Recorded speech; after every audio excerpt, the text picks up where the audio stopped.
মুসলিম ছেলেমেয়েদের কত বছর বয়সে বিয়ে করা উচিত? দেখুন, বিয়ের জন্য কোনো বয়স নির্ধারিত নেই। মা বাবা ইচ্ছা করলে নাবালেগ ছেলে মেয়েকেও বিবাহ করাতে বা বিবাহ দিতে পারেন। তবে বালেগ হওয়ার পর যদি খারাপ কাজে লিপ্ত হওয়ার আশঙ্কা থাকে তাহলে বিবাহ করানো ওয়াজিব। আর খারাপ কাজে লিপ্ত হওয়ার আশঙ্কা না থাকলে বিবাহ করানো বা করা ওয়াজিব নয়।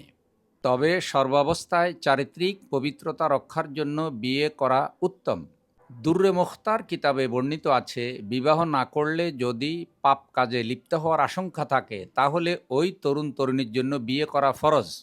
পাপ কাজে লিপ্ত হওয়ার আশঙ্কা আছে কিন্তু ছেলে মেয়ে নিজের উপর কন্ট্রোল রাখতে সন্দিহান, তাহলে বিয়ে করা ওয়াজিব। বিবাহের পরে জুলুমে লিপ্ত হওয়ার প্রবল আশঙ্কা আছে, ইনসাফ করতে পারবে না, এমন যদি প্রবল আশঙ্কা থাকে তাহলে তার জন্য বিবাহ করা হারাম।